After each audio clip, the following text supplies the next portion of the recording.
So welcome and thank you for joining me on this, the second part of our lesson on self-service. We're going to be continuing our discussion about the use of the self-service version of the COM API.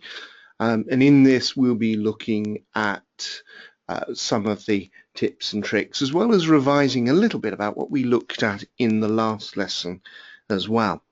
And probably the star lesson, apart from learning about the structure of insert, update, and deletes of records within inside the system, which actually is very similar to the straightforward COM API that we've been using in the main classic ASP pages.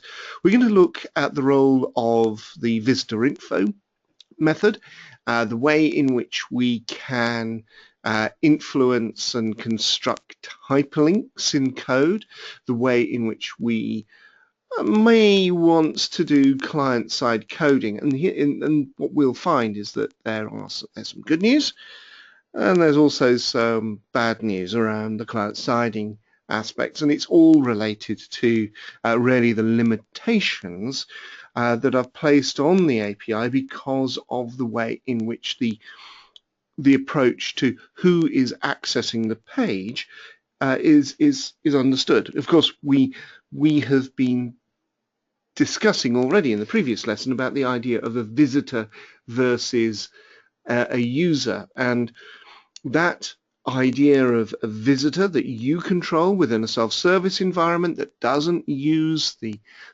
log-on mechanism and create a session within inside the main interface, that's something that we're going to see reflected all the way through as we start to consider security. And I'll build on this idea.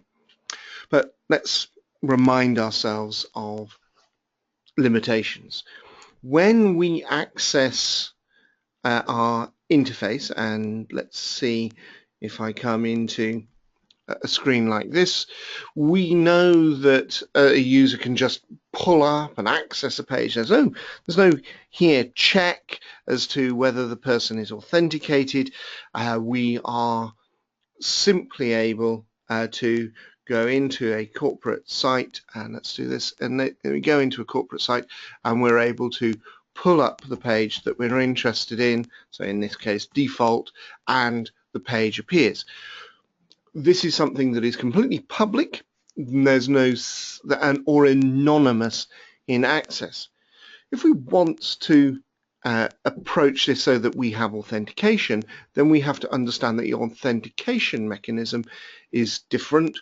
We're going to see that it involves the creation of a cookie, and when we're dealing with the whole maintenance of state, we're going to find that state and session information is completely different inside the self-service environment because it's all passed within the URL within the main interface. Of course, you have things within the main interface where we're declaring our session ID and the action code that we're using and all the other information up at the top. Now, no session ID is probably the core thing to say. So there are some things inside the API that don't depend on knowing where we are in context, and that includes mostly values about retrieving information from the database. We can think here as mechanisms that we would use quite happily within really a table level script, for example, or a create script.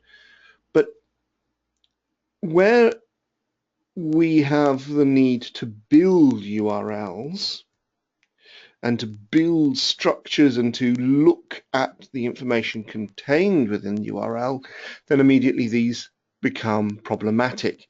And so we can't use these objects like set context information or get context information because they all depend on structures which don't exist within self-service. So when we come to creating our own structures inside self-service, we end up creating our own. We end up creating our own screens like the self-service solution list that we created in the earlier lesson. Now, what I'm going to do is we're going to create now a page that will go through the whole challenge to say, who are you? Are you allowed to access this page? If you are allowed to access this page, then what we'll do is to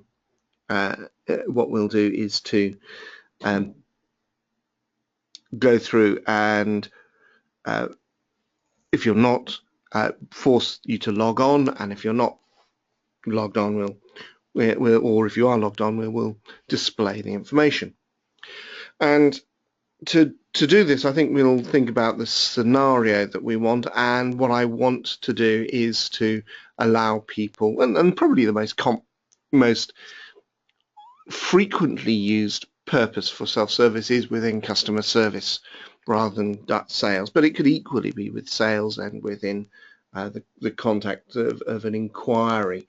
But we'll do this for the purposes of logging on and starting to register a case. So in order to do that, I need to think about building structures that we'll use, and we can see here that there is a SS case list from a list that we might want to use, and we can also see that there is an SS case entry. But if somebody's entering into the system, we might want to create a complex page where we're representing the information for the visitor, and so we may also want to display the information about the person themselves, and so we can think about screens that we might want to use in this context. Now in here I don't have any inbuilt screens designed for self-service, and that's one of the things in terms of the tips that you should do. You should segregate the screens and the lists that you use so you're not reusing the main interface screens. You should design them for self-service where you're making use of the metadata. So I'm going to use the convention and say that this is my SS person box, and I can choose save. This will be based on the underlying table person, and then we can add the fields that we might want. So I'll add in the salutation, then add in my first name, middle name, and last name. Oops, that should have been last name. I try to put in first name again, and I will put now onto a new line the idea of the job title. So I'll put job title in here, and let's put that onto a new line and choose save. So we've got all this information within inside a new screen.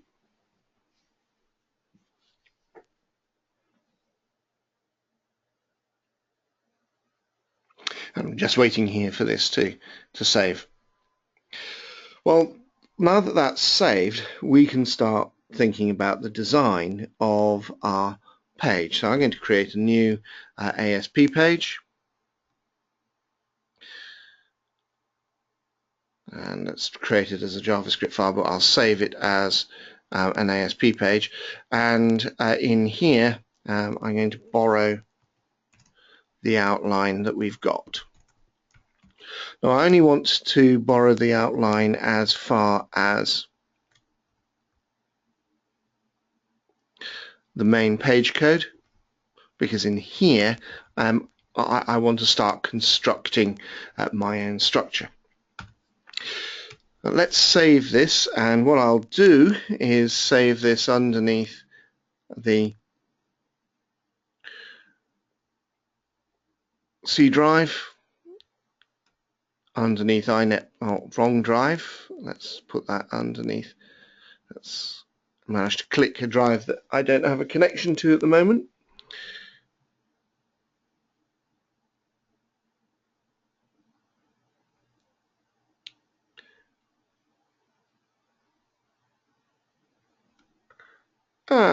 and good, that's not responding.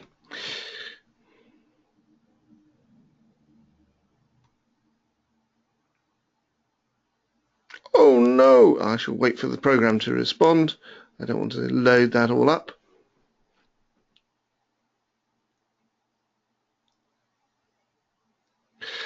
Let me kill that. Let me kill that because I can always open another one again. So let's do that. And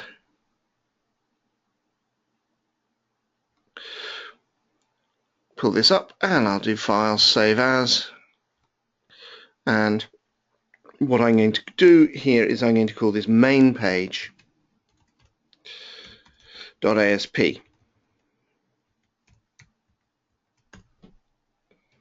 So I've got my main structure, and I just want to get rid of the existing code.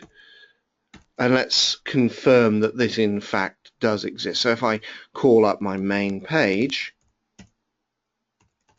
we can see that here I've got my blank page, it's working, and I can start to evolve the code that I want to display.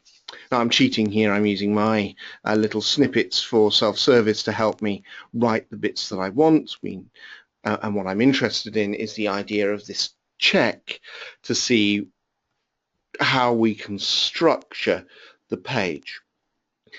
Now, I've talked about the role of cookies, and we know that when we're looking at the code like this, we're making use of the include file, which is the ewarss.js file, which is the default one, and in its instantiation, the eware self-service object is passed the information from the cookies and as well as all of the other environmental information. It's at this point we start the process of instantiation. And what I've got here then is this place where I can put a challenge to see, has that eware object, when it's been instantiated, has it set the flag and initialized, has it set the flag for authenticated to be true? So is there a valid cookie? If there is, then if there isn't, we do the login function, and if there is, then we can go and do something else. So this is my basic structure here. Now there's something else. Well, we're on the main page, so we could just continue to code within this context, but it's at this point that I'm interested. What is this login function that we're doing here? Well, the login function that we can see is defined in my case. Now, bear in mind that you could change this in any way you like. Self-service is something that is entirely under your control. You can use these structures in the way that you want. And here you can see that we've got our creation of a function, or our function, which then goes ahead and includes this file, this ewarelogin.inc.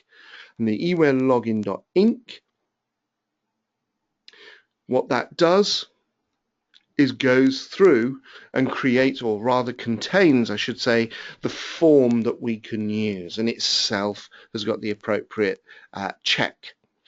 Now in my page now, therefore, this would be serving up a form if we're not logged on, and if we are logged on, then we can see that we can actually say we currently have a session. So in here I'll just put a response.write and saying you are logged on.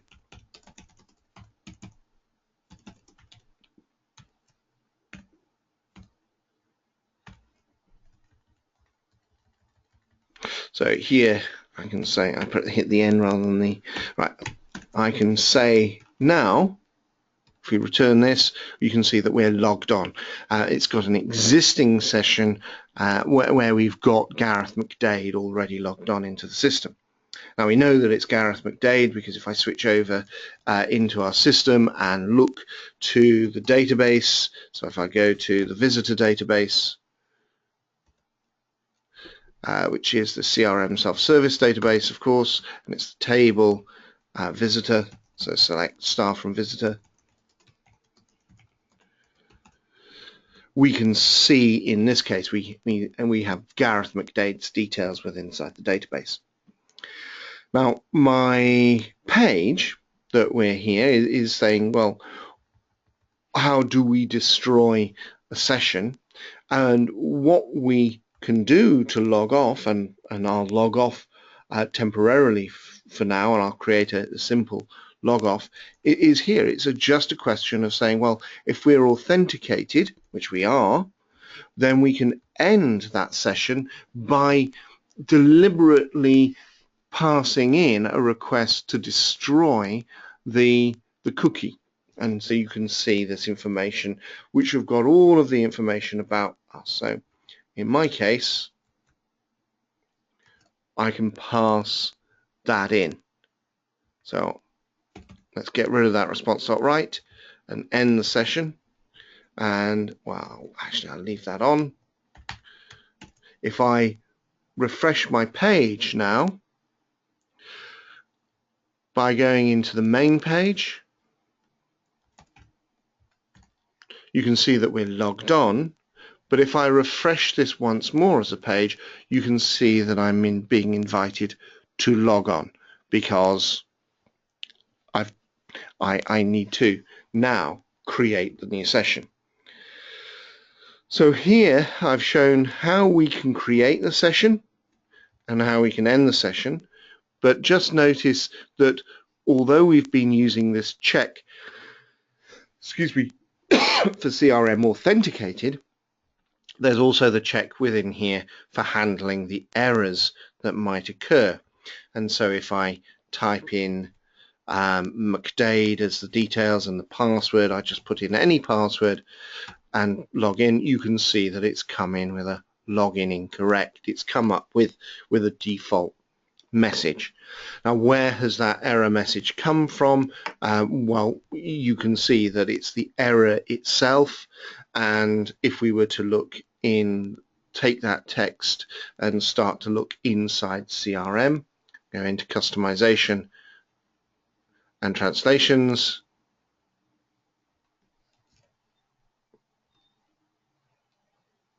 you can see actually it's coming deep, and it's coming from inside the DLL itself. So it's one of those errors that we can translate, and it's one of those things that we can see that it has this message that we surface with inside the interface. Okay. Right, I wonder if anyone has any questions at this point. Looks like there's no questions so far, so I'll keep going.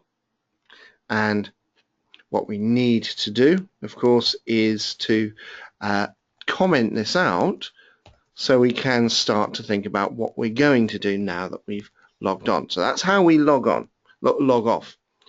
I'll use that in another little bit, but the page that we're going to build is in this section where we have got the redirect to the main page. So it's where we're doing the business, and what I can think about here is just creating the type of page that is of interest to me. The idea that I want to have, first of all, here a page that will allow me to display the person information. But in order to display the person information, I need to have this idea of how do I work out the context that we're in. And the only context that I have is from that authentication and the login. And the authentication gives us and opens up to us the idea of the visitor information. And it's visitor information that allows us to read this. So if I look at some of the example snippets that we've got here, we can see that this visitor information allows us to read the information that is stored inside the visitor table. So the row that is in the visitor table can be read using visitor info, and it automatically detects who this person is based on the cookie information. So inside my page now, I can use the visitor info to then get the ID of the person that is accessing the site, so I can then retrieve the person record. And if I've got the person record, well, that allows me to start to treat this in much the same way as I would anywhere else. So I can go into the idea of clicking on Insert Snippet, and I can go to My Code Snippets, where I get hold of the ASP page snippet to get the block, to get hold of the block that I'm interested in, which in this case is going to be my block that I created for the person. So if I look to the person here and look to the screens, there's my SS person box. So I'm going to look for SS person box, and that can now be used in much the same way. So my block that we have here can be generated to create the HTML that we want. Now remember, we can't use the add content and get page mechanism, but we can go ahead and we can use the standard response.write mechanism and the execute mechanism. So we're using always the preferred mechanism to be able to create the page. So it's still my block, and the argument that I'm passing in is the person record that I've used. Now, questions about tab groups and things like that are irrelevant because we're in self-service. Tab groups need to use the idea of a session ID to build them, because there's information there is dependent on security, etc. And to build the hyperlinks, you can't do that. So in here, what this has now got on this page, if I log on, and let's log on correctly and log in, you can see, oh, I've got to manage to get a not supported for self-service site. Goodness, what is that? Not supported. And that's a bit strange.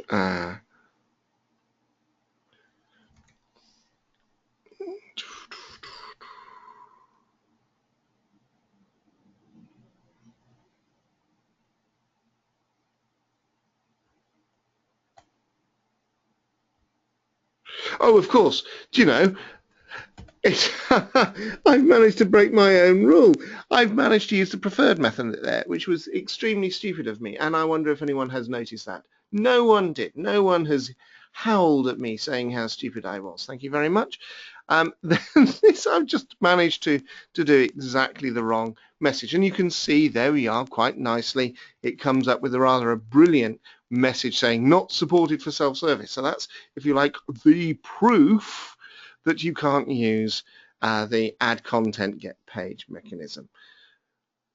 There you go, Jerry, you're right, you can't use. Thank you very much for putting that comment. You can't use add content. I was saying that you couldn't use add content, but somehow, what did I manage to do? I managed to use the add content. That I think is an example of kinesthetic memory, where my hands made me do something even though I didn't want to do it.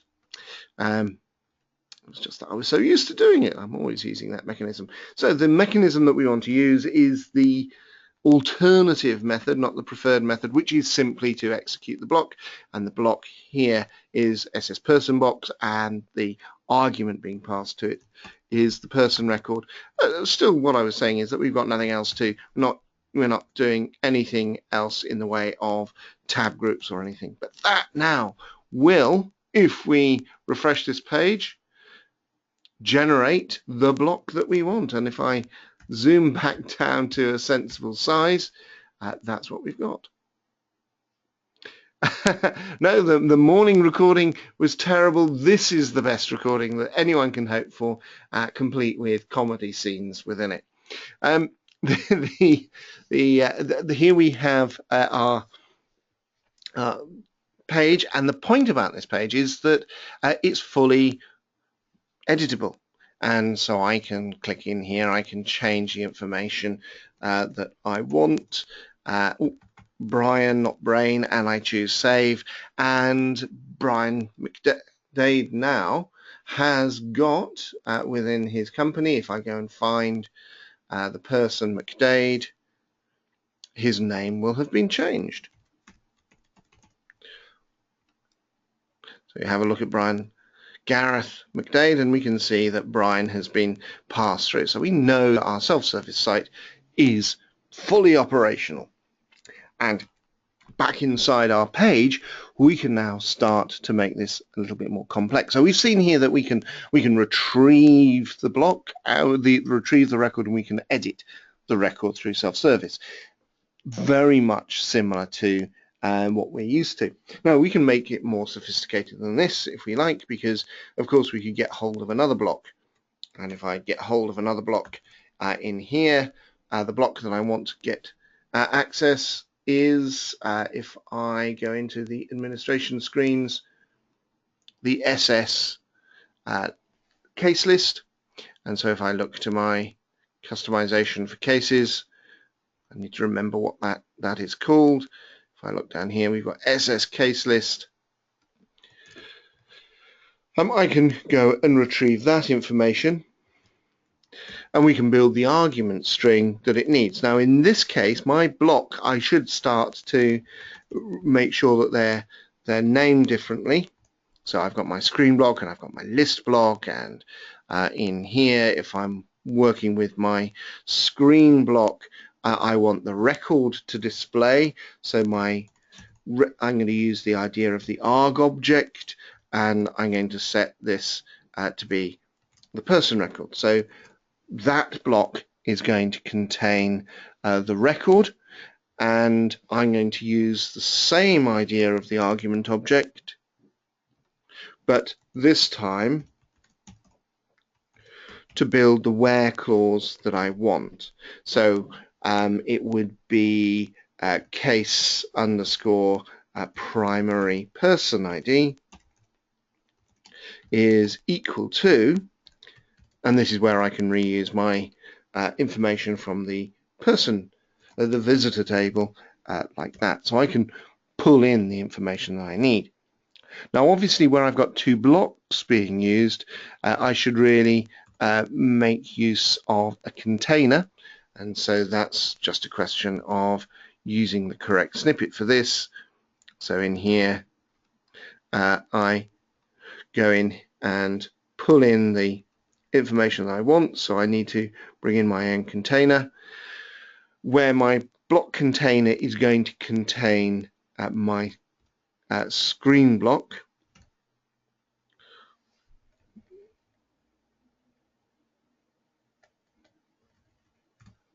and the second block is going to be my list block, and the information that we see here of connecting the two would only work if we're in the building a search page, but in this particular instance we're not building a search page, we are building, if you like, the opening account page where somebody comes in so they can check their details. So my list object, arg object, we don't need that. We don't need the communication between the two, but we do need to execute the block, and we're not now passing in the person record to each object because the person object has been passed in here. Oops, and you can see that I missed out my bracket there.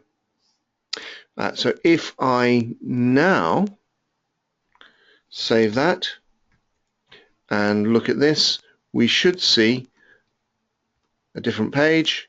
Oh, and we've got an error in my code, and I wonder what the code is.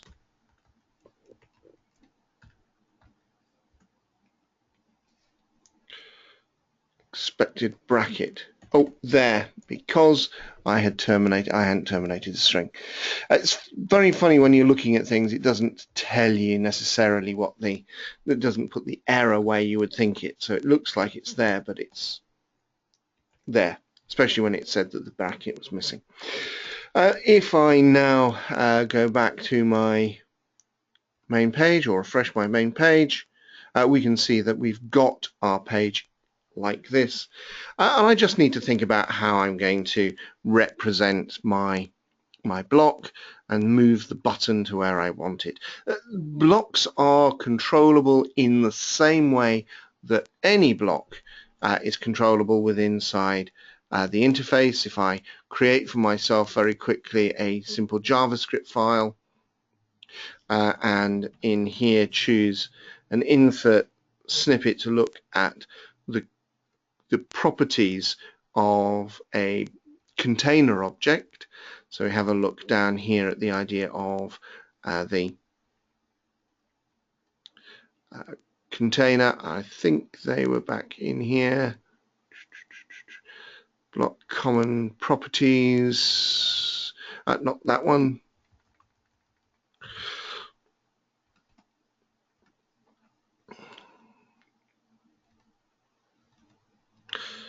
And down in here,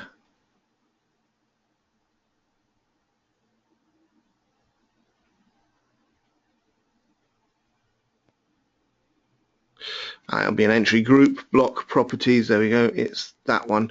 And so in here we can see that there are ways in which we can control whether or not the buttons are displayed or where the buttons are actually presented. So if we want the buttons to be presented in a different location, we can by using these within our page.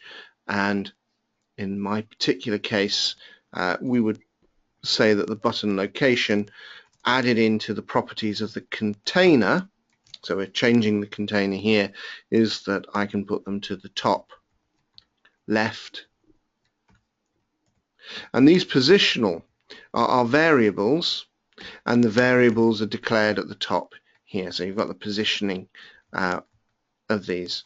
So wherever you want, bottom, left, right, top, for example. And in my page now, if I refresh this, you can see that we've added the button where we want it. You don't have to use these buttons, but it's just the same. No, yes, they're just the regular snippets that I've used. There are some TextPad snippets which have some of the self-service snippets, but you can see that there's very limited set of snippets which are unique to self-service, and mostly I'm just using the standard version 7x snippets that come with the SDK.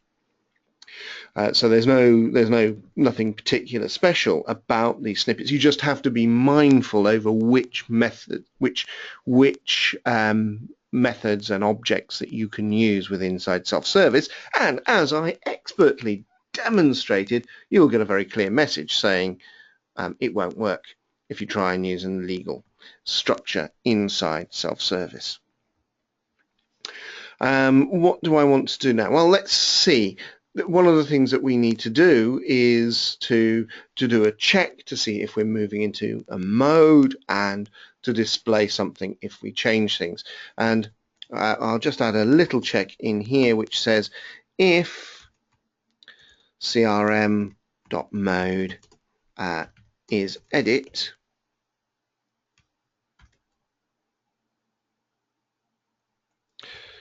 I'll actually say does not equal edit.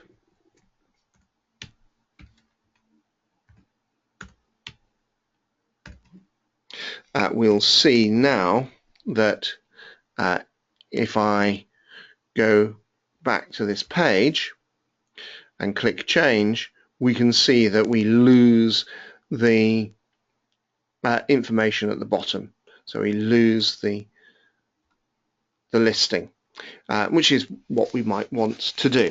And here you can see that I can now control by starting to hyperlink into these records with inside here. Now, this is going to get us to a point where we need to start thinking about security.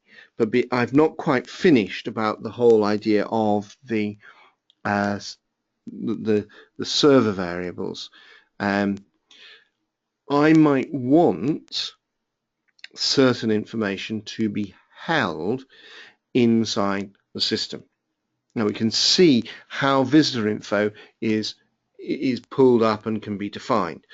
Actually, what we haven't quite seen is the fact that I can go to my code, and where we've got visitor info, I can be sneaky, and if I say visitor info, not for visitee person ID, but for a field like IP address in here, if I now say IP address and I set this to be equal to Fred,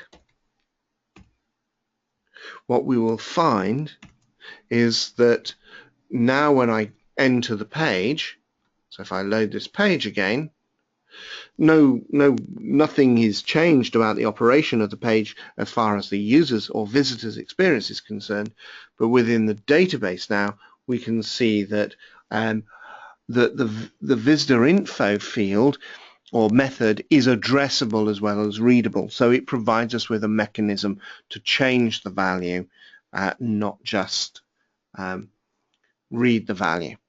And that's why I'm able to, in my code, say request dot server variables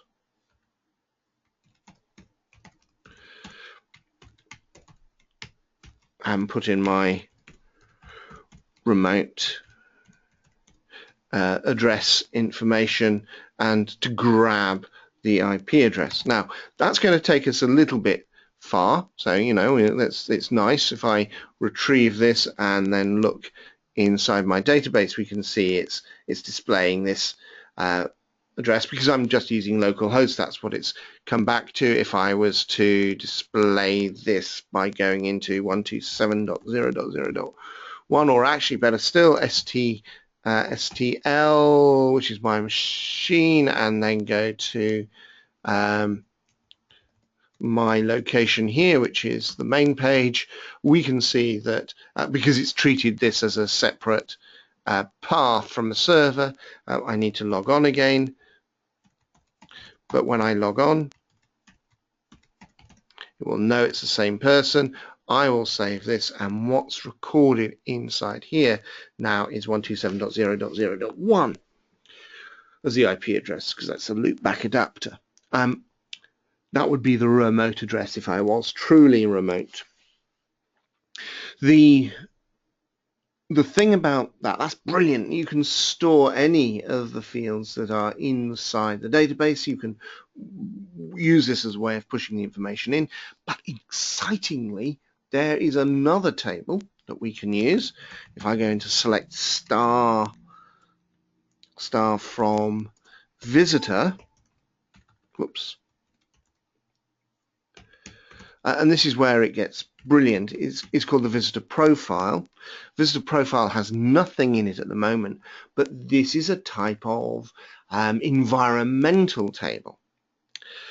Oh, what could that be used for? Well, it could be used for holding preferences or choices or the last page that we visited. And if I want to, I could now put in something like visitor IP address, but it's not going to be that. I'm going to say last page access, and so let's put this into SS last page access. Now I'm not using Visi as the prefix. It's important to realize that. I'm just directly putting in whatever I want it to be called, and I am then going to put in here main page, which is where we are. Let's put a double quote so that'd be consistent in my quoting. So I've put this in place. So now when I refresh and go in, inside the visitor table, nothing has changed. But inside the visitor profile table, we can see that we now have got a new parameter holding the last page that I visited. Now, if I go into the main CRM area and I go across to another user, let's go into Simon Yaltoy, let's go into Gatecom, go into people, Simon Yaltoy, and I go into self-service and enable Simon Yaltoy. If now in this interface, if I refresh this, it should be, if I go and log off, let's go and I need to destroy the session. I think I'm going to have to add a button to log off. So let's do that. Let's actually add a button to log off, and I will be a lot happier because then I will be able to log off whenever I want to do that. So a log off page structure just includes a check to see if we're authenticated and then calls this method. That method is typically going to be in a separate page. So I'm going to create a page called log off, and to do that I'm going to retrieve one of my existing pages. So let's go and go to my default, and then not default, I don't want default.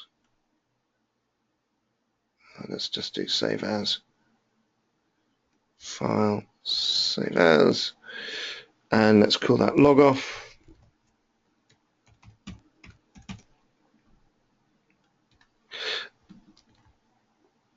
And where we've got this, we've got to check to see, are we authenticated? The else in here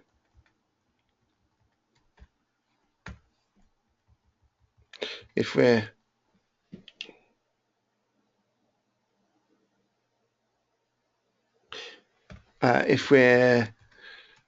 working with this is going to be where if we're authenticated, we log off, and if we're not authenticated, what we do is we redirect to the main page. So response dot redirect to the page that we want, and that is main page.asp.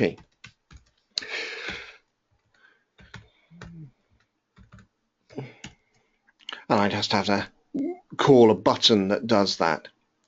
If I look at my main page, it's now a question of where do I add my button? Well, we know about adding buttons. Adding buttons is not particularly difficult. If I go to this script file and think about adding buttons in here, so new insert snippet, my code snippets, Sage CRM into ASP pages, I can run down there, look at the examples that we've got, lots of different examples. I want a button that calls an ASP page. I can do this, but immediately we run into a problem.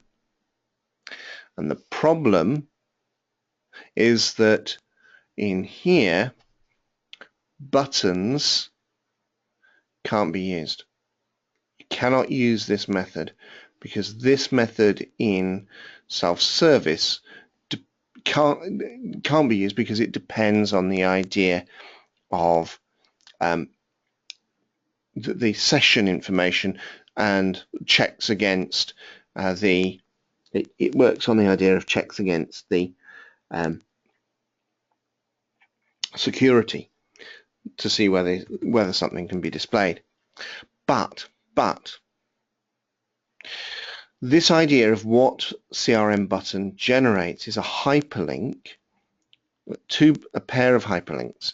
So the buttons are always as hyperlinks inside CRM, and it generates it as an HTML string.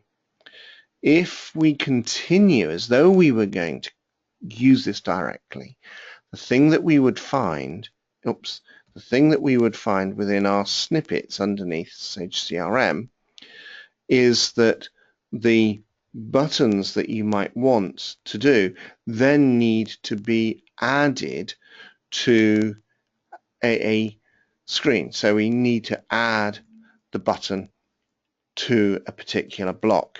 So we use this method called add button. But all add button is doing is adding a hyperlink into a particular location.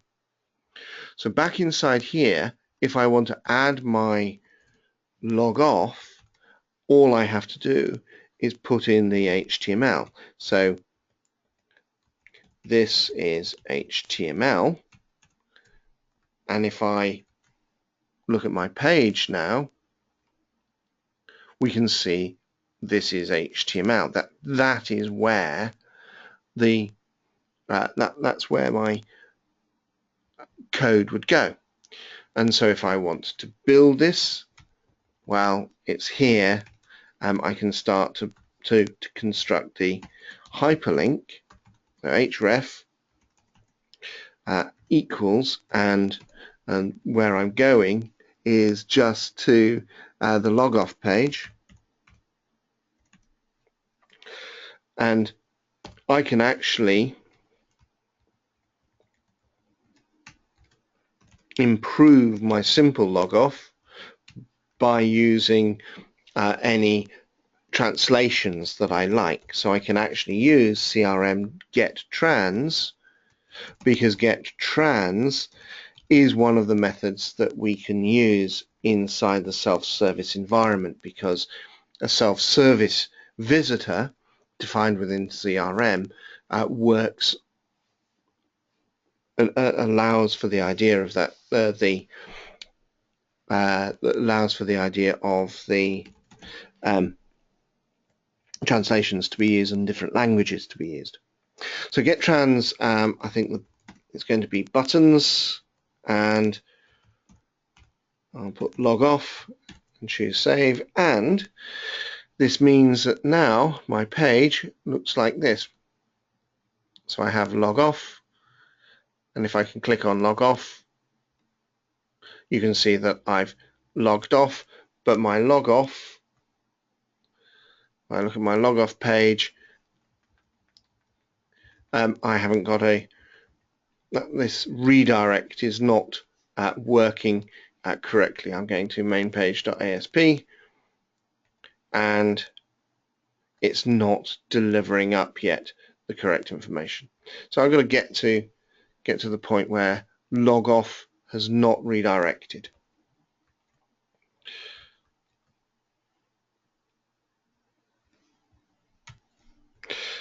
Right. Does anyone have any questions?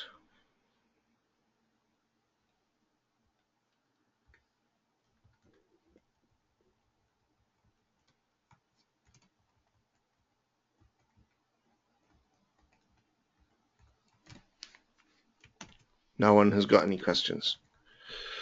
Okay, so we've got our log off page now, and I can keep logging back in. On this page, if I log off, I should be able to log on as Yaltoy.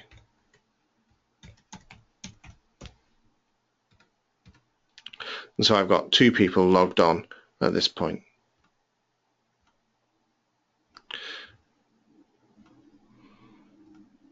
And so I've got two people held details inside the system. So David, Gareth McDade and Simon Yaltoy. And we all know where they were last. And if I go to default.asp, well, the thing about this is that that page doesn't contain any instructions to record where I was. I'd have to add that into every page, probably through an include, to do the recording that as I move around, that's where I'm going. So in here, we need to think about what we're doing. Now, from a management perspective, one of the things that we can do is, if I do another storage here, what I can say is that what I want to access is something about preferences from a visitor. In here, I might have a look at list length, and I could set the value to be 5. Now, what I'll do is to show you this in operation. There's my list length for 5. I'm then going to use that list length to control the number of rows displayed within a list. Now, this is a feature that you can easily use with inside self-service because it's not going to be overridden by user preferences, but it allows us to demonstrate manipulating the properties of a list block. So if I look to a list block and look down to the idea of the list block in here, set properties, we've got rows per screen, and that's what we want to use. If I look at my page here and say my list block dot rows per screen, I can now reference the visitor info SS list length that I defined earlier on. Now, the whole point is that you must understand that's being put into the database and then retrieved from the database in order to set the rows per screen. So if I look at this page, we can see that it's restricted the number of rows that were within the grid. And if I look inside the database, we can now see another template, another property is being stored for visitor profile or visitor ID number 1. So we can start to use these tables to store really quite well anything anything that we want really in the way of environmental or preferences or environmental information or preferences. So we've got a very wide range of how we want to use this. So we've looked and understood the visitor information, saw how that's held within inside the visitor table, and we've started to use the visitor profile table. Now, from experience of can you find this? What if somebody's a self-service, if somebody's a CRM user, do they have a flip side? Do they have a sense, if they're talking to them, what their preferences are, what they've chosen, what's been recorded against them? And actually, yes, if I now look at self-service for Simon Yaltoy, for example, here, we can see preferences or a record of where they were or what they've done is being held back directly inside CRM. And so you can see this bottom part of the screen is being drawn from the visitor information, visitor profile, and that's actually now live. So if I visited that particular page and have the row preferences set, you can see this is actually live in setting that again. Okay, well, we understand the role of the visitor profile table as well, and one of the things that we need to be aware of is that visitor info is not a collection, so you cannot iterate. It's not like a record object,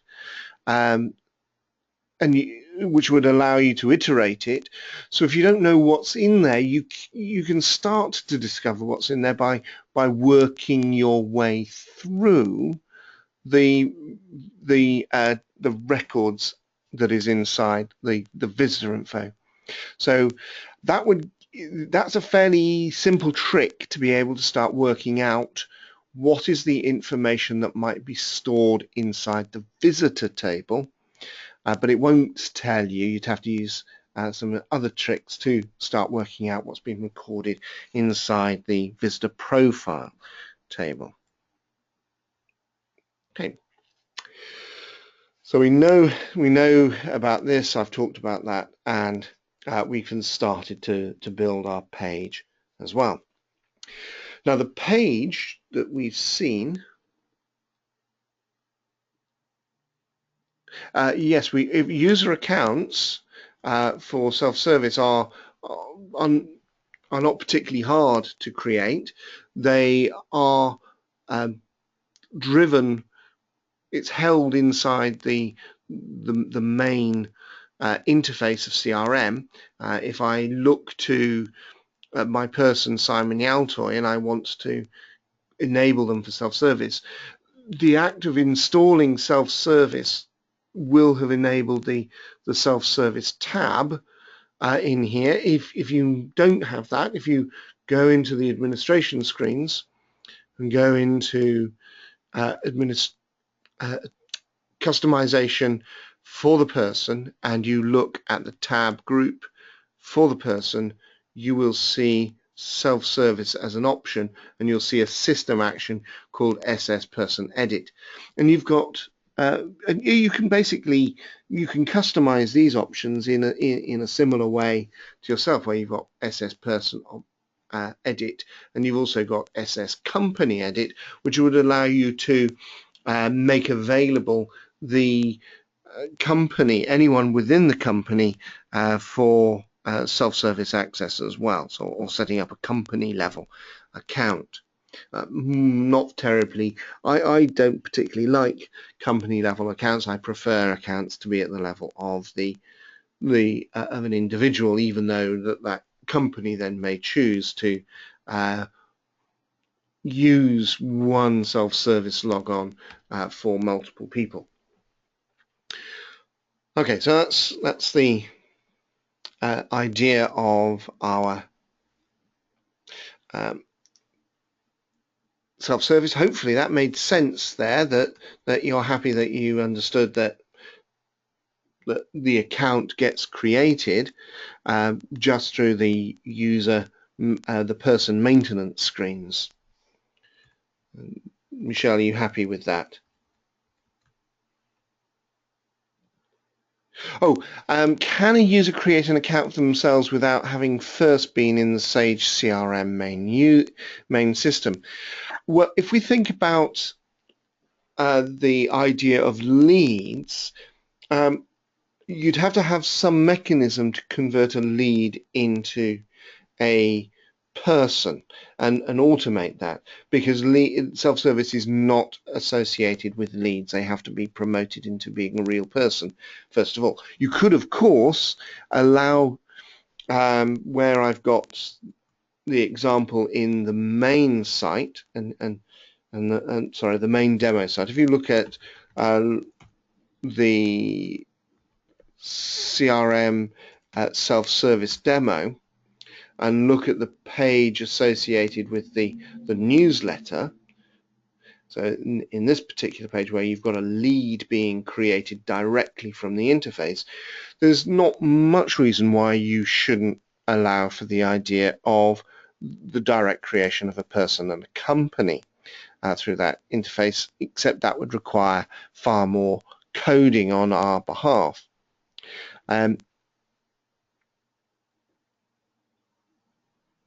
Well, that's fine, but you can directly do that, and I think I have written about enabling and creating, basically, if you're in the CRM system, how do I set ourselves up for this? Now, you have to get a record into the person table, or to have a company record that can be enabled, and that's probably where our starting point. You can then create a page which You'd have to think through the mechanism that you wanted. Any sign-up page that is going to be a bit like the MailChimp double sign-up. So you would submit your details and then get an email back that you had to click to authenticate. You can design that with self-service, and that would enable the account and person would be informed of their email. And there are examples within the community of how to create passwords. And if I look at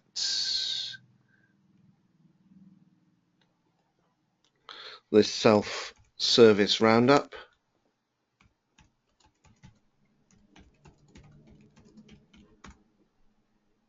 and there should be an article on self-service roundup, which I believe does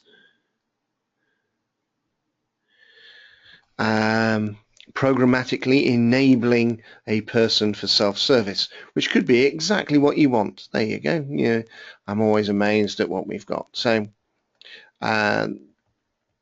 this is looking at how you can create passwords and automate that process of creating a person.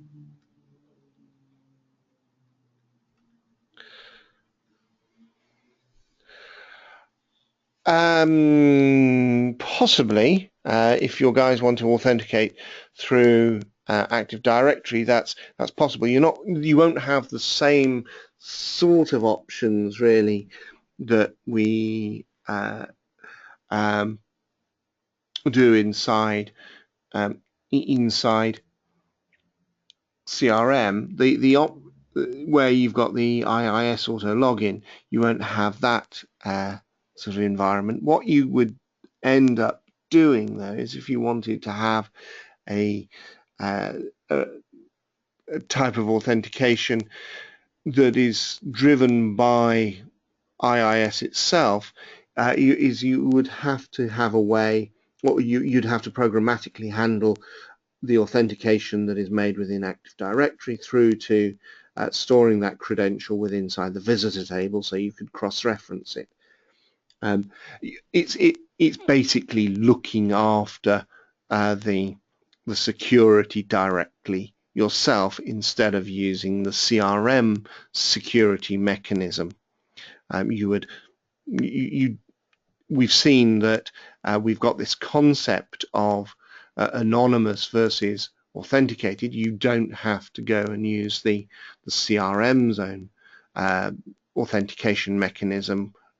If you don't like the idea of the cookie mechanism that we've got, if you want to use your own authentication, you can, and it's then just a question of deciding how you use the API to allow you to interact with CRM to generate the interface that you need.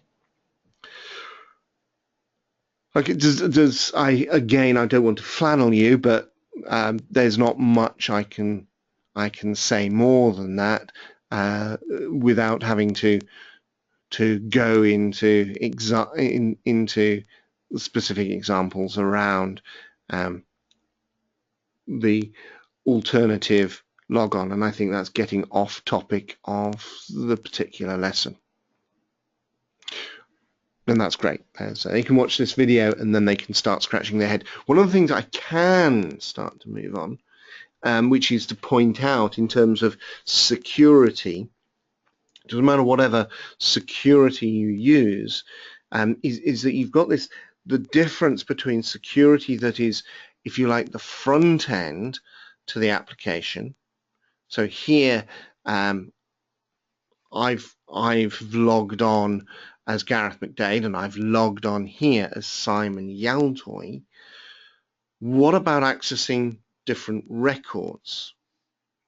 Now we can see that there are hyperlinks in this list.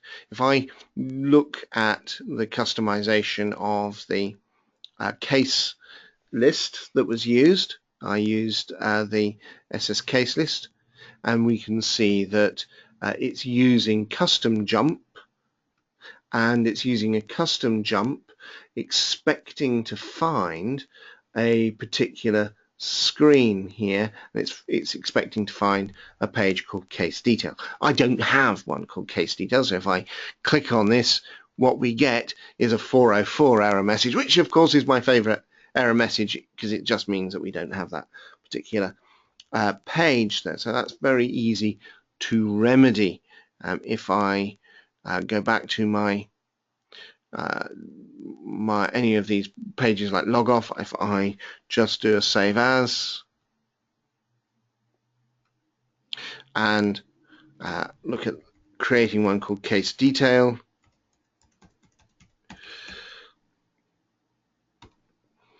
we can change this to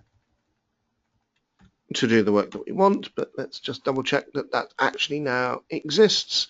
Yes, it exists. Great. So what do I want to do here?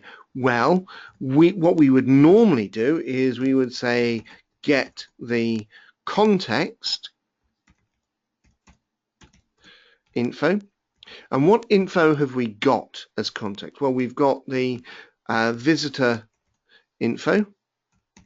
It's important to always remember that we've got the visitor info, but we also have the case ID passed in the URL, because that's actually what we've got here. We can see the case ID. So once we've got that, we can get the case record, and we can then get the screen, and we can add the record to the screen and generate the HTML.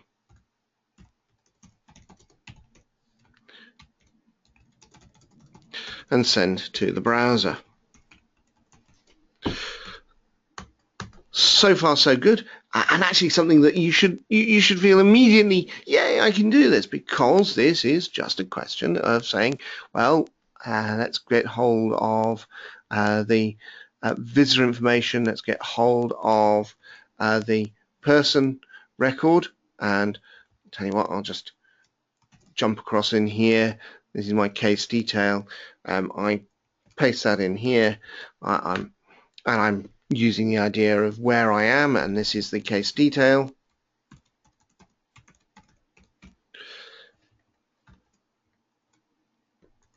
Case detail, and we've recorded that, and we can now retrieve information that we want. We want the case record. Do we? Yes, we do. And we also want the current information. So I'm going to do a mistake first of all, and we can start to see the mistake, and this will give you a hint as to, well, you want to use AD, but can you use AD? Is it appropriate? Because you've got to have that link to the information in the visitor information. You've got to have the tie to the actual person inside CRM. And if I now go and add in my snippets to go into code snippets to go and retrieve something simple, like go and get me a record block. So find the or get context info, first of all, using the query string information, and I'm going to make it this much simpler. I don't want all this fuss. I won't go with that fuss. What I'll do is I'll have this as my case underscore case ID. So we have the ID being returned. I can then in my code snippets go and retrieve my company and my case record. So I'm going to come down here to where I'm saying CRM find record, only I'm not, I've gone too far, and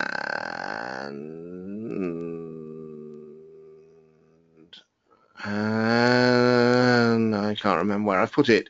Somewhere along here, I get hold of the context information. I then must use it. So go and find record, find record object, find context information. So we have our record. I'm going against cases, and I'm using ID as the information. The field that I'm going against is case underscore case ID, and that would surely retrieve the information, which I can then start to just write out. So where I before did the whole idea of my screen and the block, and I join them together, that's actually what we're doing here.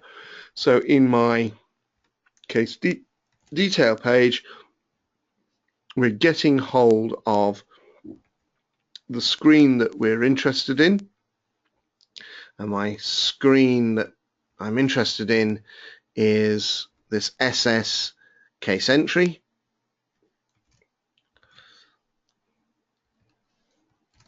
And we get hold of the screen block, and the argument is the record that we're passing into it. And once I've done that, I can generate it and display it. But we will see that there is a problem, because now if I do my response dot write,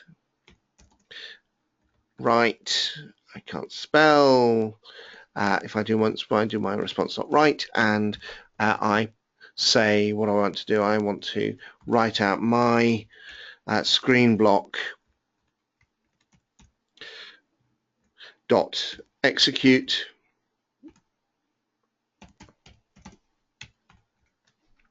this will generate the HTML that we need, and now we can see that it displays very nicely. Now, it is displaying very nicely. We look at this and we can change the information that we need. There's some things that we'll need to change, like I shouldn't be changing the reference ID.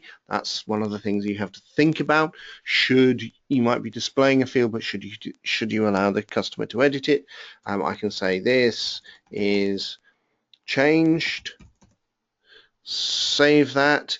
If I go back to my list, go back in here into the list, you can see this is, and I refresh that, we can see we can change information inside here, and we can see this is changed. Good. But we've seen one of the problems, which is a field that shouldn't be changed, and I'm actually going to cancel that. I don't want to do that. And we have another problem, which is as we look at this and it says case ID in here, well, now, let's take that path. I'm logged on as Simon Yaltoy over here. If I put that path inside here, I've got no cases of my own, but I'm now able to read somebody else's cases. And so here we have sort of an instance of oops security that you really don't want to implement within self-service. And the importance of looking at the current environment, not just this is what I was saying, is that this is not just saying who can access self-service. Let's go back to that main page. Let's go back to main page. Let's log off. Security is not deciding who can access something. Security is saying once you're in the system, where can you go? So security is not just the front door, but it is everywhere within the system. And consequently, we have to tie that to not just the information of the context of the information you're looking at, but you constantly have to bring it into the context of the visitor who is accessing the site as well. So in this case, the where clause has to be extended to say case equals whatever, but we also need to say case underscore primary person ID is equal to, and so if I put in here my int record ID,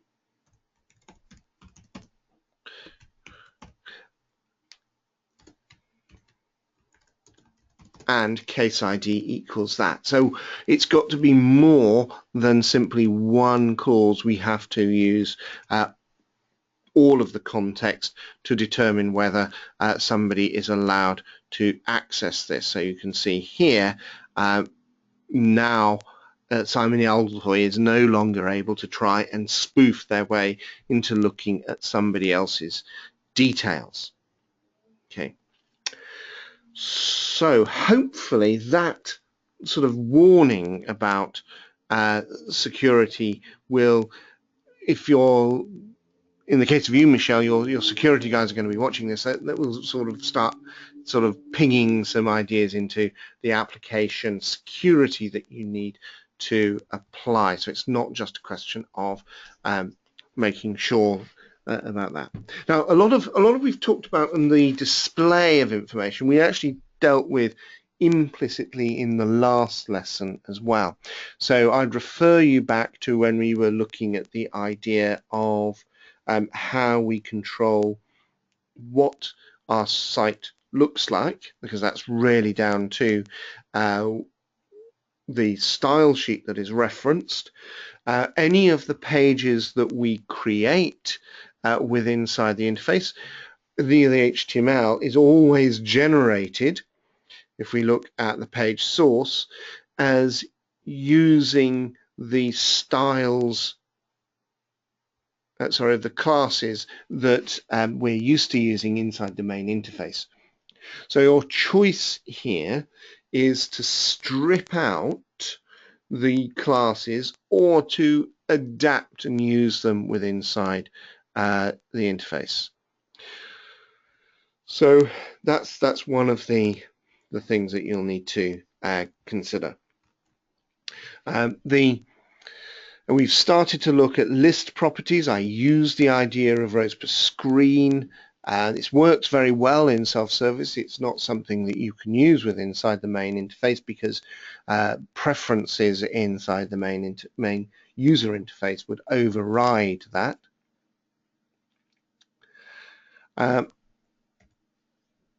And we've started to see how hyperlinks can be created with inside the code that we write, because we've seen here, obviously, we look at a hyperlink, we can jump across to a particular page that we're interested in. If we want to think about how that's then displayed, it is where we would go in to our box and decide that we are, not inside the screen, but inside the list. If we look at our list and where I have the SS list, we can see how we're using the standard hyperlink option within ASP pages to allow us to jump across to our custom page, the new custom page that we want. Now, where we can define things in metadata, then we can also override this inside our code, and so we can manipulate lists and we can manipulate screens in just the same way that we can manipulate them inside the main ASP.com interface as we're extending CRM. So those are fairly standard. Now, nearly every example on these slides that you've got where I've discussed a topic, you'll find that there are blog articles discussing this still further inside the community. Now, just a note, really, and I said that there was good news and there was bad news about the client-side coding. Now the good news is that we use the same convention that when we're creating a screen inside the interface. We look at our source, and you can see here that the structures that we're using, and you can see the inputs, and we can see where a field is used. We're using the same way of addressing the fields. Now that becomes useful when we maybe switch over into a screen like this and we want to be able to reference and get hold of an item. So if I right mouse click and choose to inspect an element there's the middle name, and you can see that that middle name is existing with an input with an ID. And so they all have IDs, and that means that we can code around those those conventions. So inside any of the code that I write, if I go into the console, let's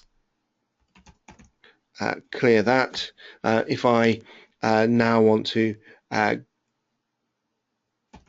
do document dot get element by ID, I just need to name the field I want, and so in this case something like pers underscore last name,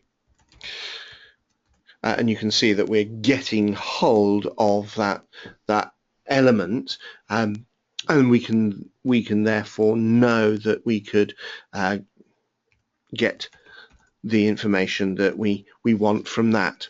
So programmatically, it's nice and it's easy.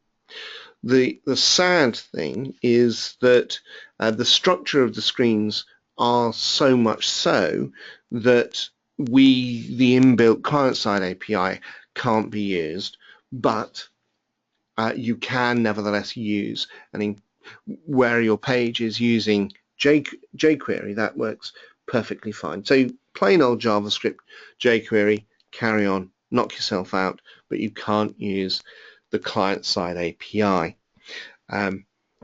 with the structures of the page for client-side coding. Not all fields render correctly, and one of the fields that is a little bit strange to render within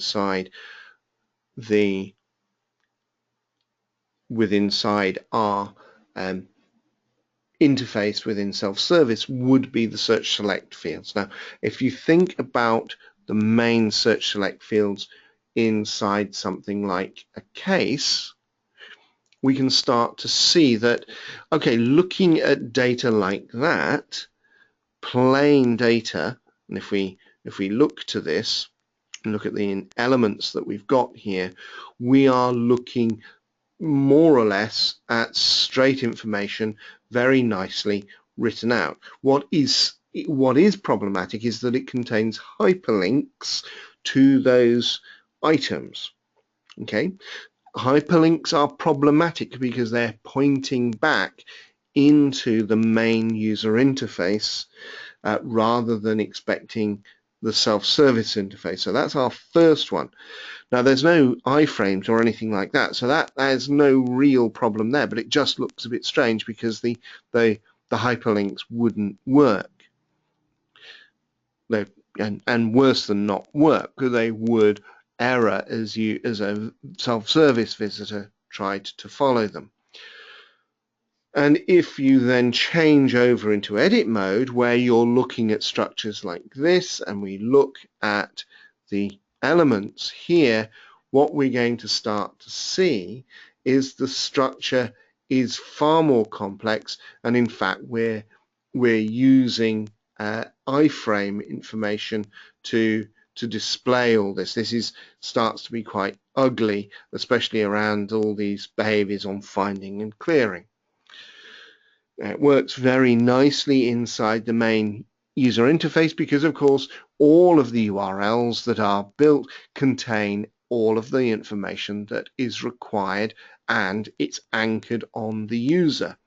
But when we use the interface here, it's a visitor. There is no user information, and so none of the URLs that are rendered would be meaningful. So don't go using fields that are of type search select advanced inside your self-service pages. You can render themselves by changing their type using the API, and that's again discussed with inside supporting blog articles. Another thing to bear in mind, as we saw within the setting about making a field to be read-only, is it does not inherit field level security settings. And so you would need to deliberately code for fields to become read-only if you wanted to force them in a particular way. Field level security depends on information about a user, not a visitor. Depends on information about a user, like what profile they're in, what site, what team they're in, and all that is not relevant for a visitor to a site. So you need to think about how you change a field and how you change its properties. And a lot of these we looked at, these changing of field level properties, actually when we were dealing with create scripts. So it's very similar to the work that we did there. I've discussed already the idea of mode. So modal working is something that is exactly the same as in the ASP pages that we've looked at before inside the main interface. And when we've discussed buttons as well, we've seen the idea that we can use the default button settings, and we can also change aspects if we wanted to change the button title, for example. But one thing that we can't have is that we can't make use of the button structures to generate the button HTML. We have to construct our own buttons in our own way, using the idea of our own HTML to perform the tasks that we want. Okay, that's done. I have managed to keep that, as I had hoped, within the hour and a half. We've provided the outline of what we wanted. Let's see if there are any other questions.